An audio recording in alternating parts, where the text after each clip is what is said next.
Now that we've finished our sketch, let's look at the pull tool and how we can use it to create geometry. The pull tool is going to be used to create geometry, but also to do a lot of modification to that. It lets you revolve, sweep, draft, scale, offset. It does quite a lot of things to help you do creation. Now to start, once we leave the sketch, you'll notice we're still in that heads up or that normal view. The best way to look at the model for pulling would be to go to the Orient group and select the home view. To start, you'll notice that we have one surface in the tree. However, you notice there's a lot of sections on that. We'll refer to these as faces on the model. So every closed region in your sketch will form a new face. To start, let's zoom in on one of these pieces. To pull something on the model, the best way is to select what you'd like to pull.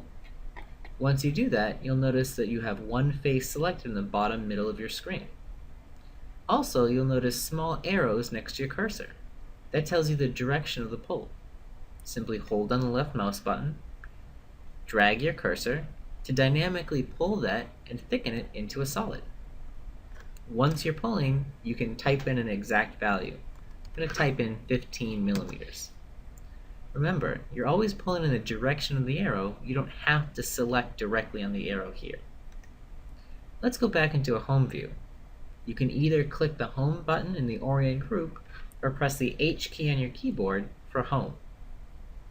Now that we've done that, let's pull in two things at the same time. We can select our same face over here as we just pulled, and control select the main face in the middle of the model.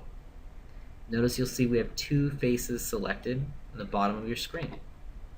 Again, you don't need to hover over the faces or hover over the arrow. Simply pull it in either direction to extrude that into a solid. Notice as you're pulling, it creates a new region and actually merges these together into a new solid. Also, you'll notice the surfaces that are no longer touching each other have formed separate surface regions in the structure tree. Another thing to notice as we're creating this is that there's no additional line in between these pieces. These are automatically removed when you're pulling faces to the same height. What if we want to pull the middle face to the original 15 millimeter height here? Anytime you select a face in SpaceClaim to pull, you'll notice a mini toolbar appears with options. These are going to be common options that are seen either in the pull options in the left middle side of the screen, or our tool guides, specifically our up to tool guide. We can use this to snap one thing up to another. So clicking the up to button and then clicking on the second face will go to it. You'll also notice a little up to button next to my cursor. Also, you'll notice once they're pulled to the same size or the same height, the edge goes away. There's no more edge differentiating those two regions. This is because SpaceClaim has a direct modeling paradigm. This means that you're not going back to your sketch to modify the geometry, you're simply selecting on the geometry to make a modification. Let's click on two more surfaces. I'm going to select on the small rectangle here, and Control select the small rectangle on the other side. Again, you'll notice as I'm dynamically pulling these faces, they go up to the model in different heights. Now one thing we might want to do is to dimension these faces to somewhere else. If I click in white space, it clears my selection. If I click on our face here, and our face here, we can pull them at the same time. One thing to make a precise ruler dimension, which I use all the time, is our ruler icon in the mini toolbar. Again, as a reminder, this ruler icon is the same ruler icon in the options. We simply place it on the mini toolbar to make it a little bit closer to your mouse if you'd like to use it. Clicking on the ruler icon now lets you make a dimension. So if we want a dimension from the top face, simply click the top face, and we can type that dimension in. You could type any dimension you want, 2, 3, 4, 5, and it sets that on the model. These dimensions you place aren't saved.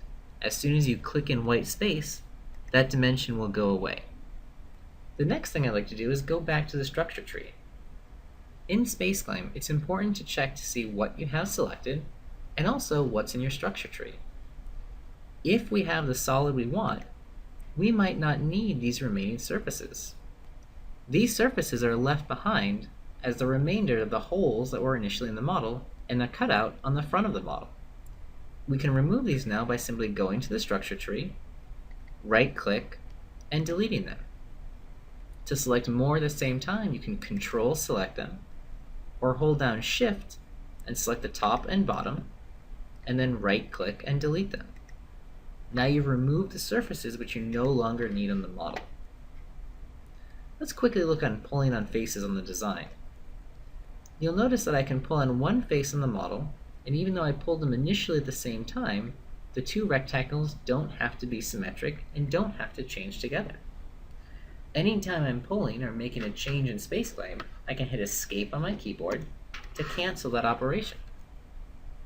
If I Control-select on two faces at the same time, I can modify them together. Notice pull is offsetting faces. They're always going towards each other or away from each other. I like to think of them as always growing and shrinking on the model. If I Control-select two additional faces, you'll notice I'm pulling all of them and growing them and shrinking them at the same time. Also notice the pull tool itself. I'm pulling left to right because the pull arrow is left to right. If I hit Escape to cancel this and select 1, 2, 3, 4, the pull arrow is facing up and down. Pulling up and down makes them larger and smaller. Going to left to right doesn't really do much. Again, hit Escape to cancel that operation. But also, if we now want to make a cutout of the design, I can simply select these two faces and pull them straight through the model. Now those areas in the face is gone, unless I add a sketch and sketch that back into the model or to the design. One thing that I always find very interesting is pulling on an angled face.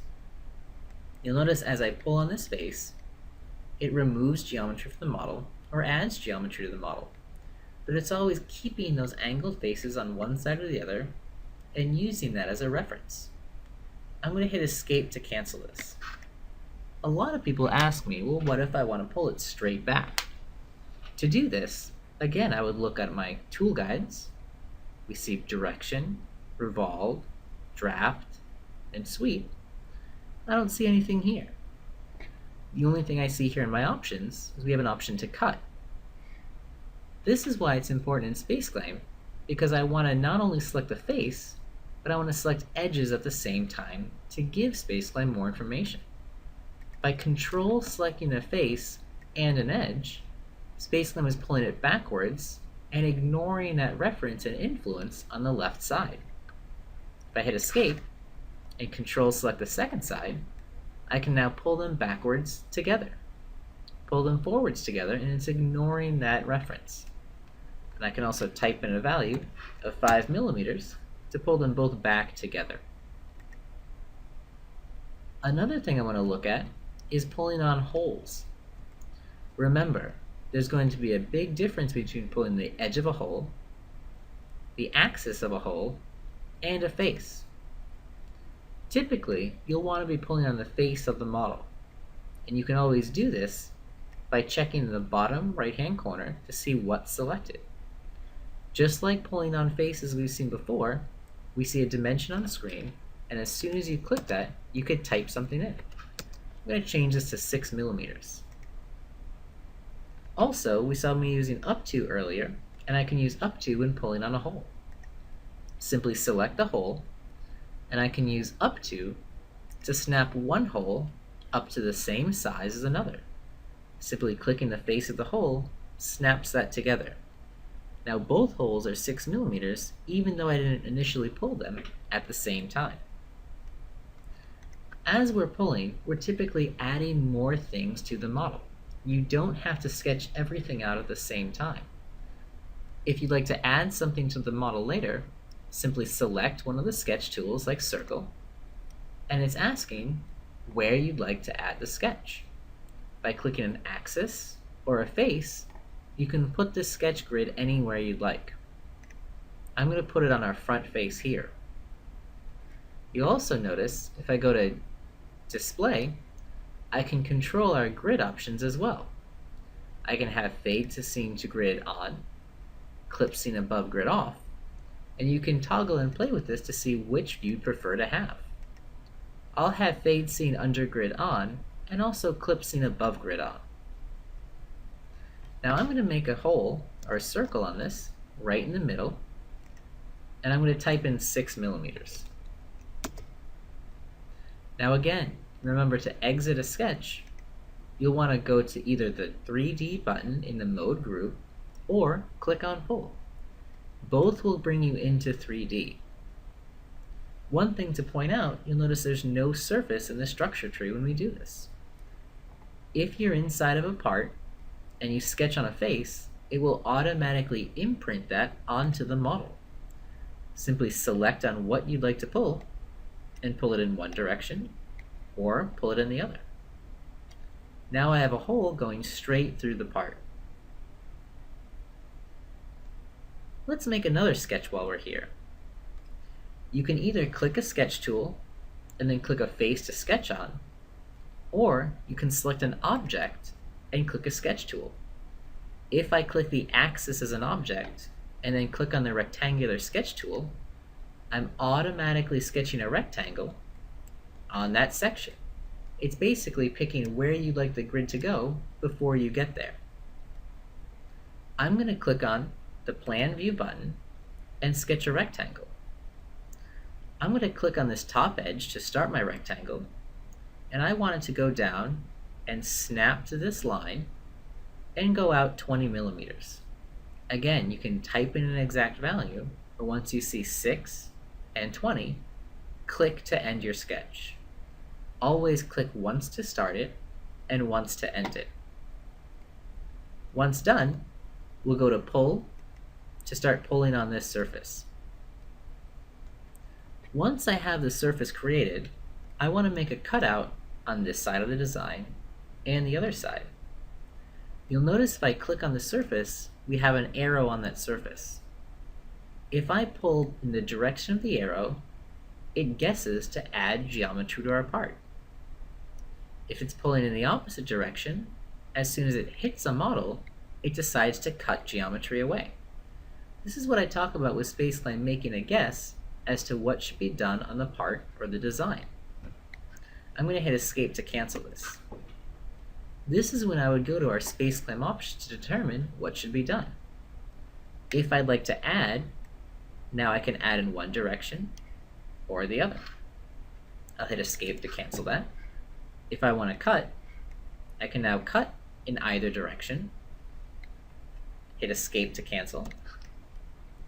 If I'd like to cut in both directions, click Pull Both Sides, and it's going to pull and cut at the same time. Also, while we're here, I told you we'd look at pulling on an axis of a hole. If I click on this axis, notice we already have Pull Both Sides checked because we're still in the Pull tool, and by dragging the axis, it basically pulls it and thickens that hole.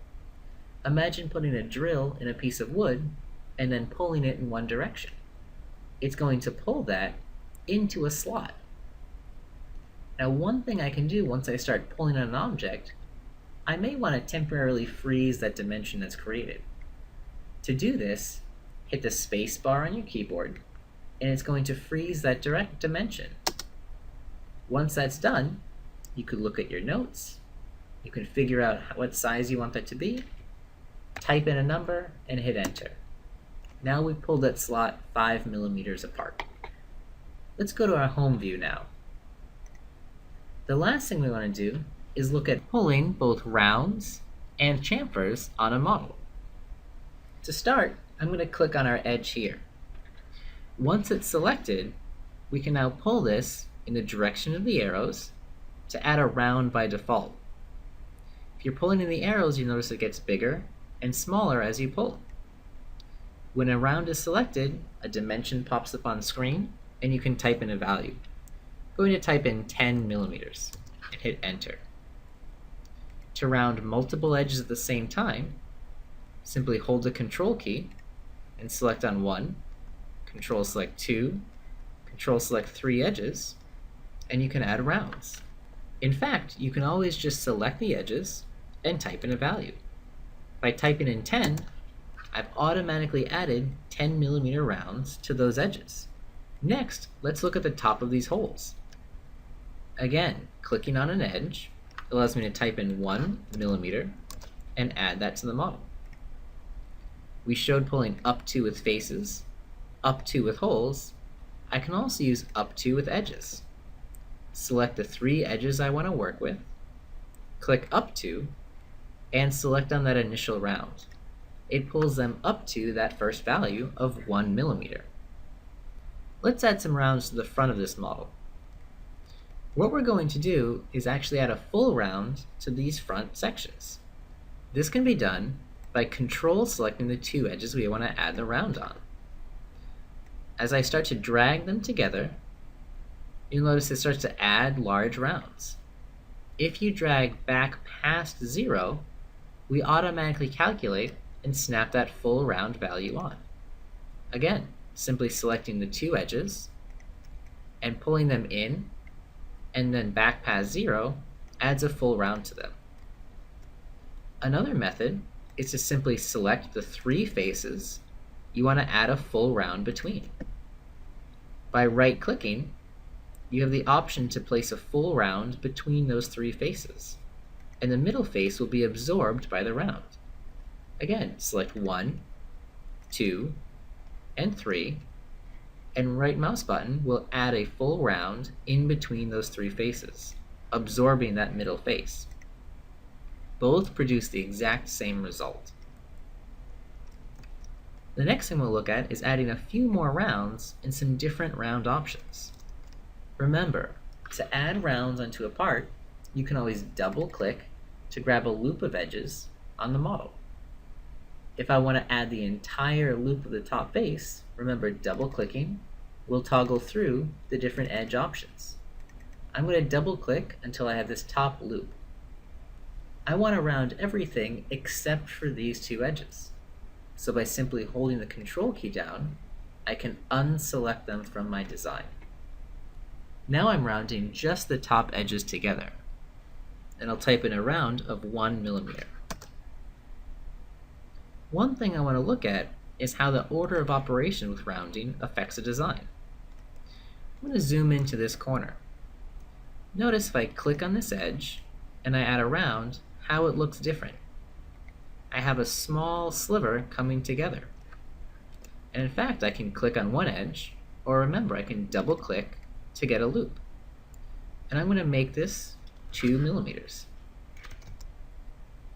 On this edge, again, I can click one edge, add a round, or double click and add 2 edges. Notice you can see the difference of the round and how it looks as I start to add this to my model and to my design. I'll type in 2mm. On a round section and a corner section, we try to have treatments where you can choose the different option you want to have. So you can either have it sweep around the corner or be a mitered corner. So by clicking on that option, the junction between them, you can choose which you'd rather have, even if you're doing this after the creation of the rounds. Typically though, it makes sense to add these vertical rounds first. So by control selecting these small edges, I can add rounds to all of them at the same time. It's common to add vertical rounds before adding the horizontal rounds. And I'm going to type in 2mm. Now, let's say I want to add a loop around the top again. Double click, double click, double click until we get the edge loop we want, and then control remove the sections we don't want to round. And I'm going to type in 1mm. The last thing I want to look at is how I can add chamfers to a model. If I click an edge, I always have options, whether it's in the mini toolbar or in the options panel. Round is the first option we use for edges, but in addition to this, we have the option for chamfers. If I type in 2mm, there's now a 2mm chamfer on this top edge. You'll notice there's an option to pull it in one direction or the other to make a D by D chamfer where they're not the same, And you also have the option to do a distance by angle chamfer. In addition to this, you'll notice they have properties for both rounds and chamfers in the Properties panel. If I select on our edges here, 1, 2, 3, I can also pull them up to that first chamfer to make them the same size. Additionally, if I double click on a round that's already been created, notice you can toggle around to a chamfer after the fact. So there's a lot that can be done for finishing design with both rounds and chamfers. So I hope you've seen all of the different ways you can use pull to both create and modify a model. Pull is a very powerful tool that does a lot of different things. So check the help to learn everything that it does.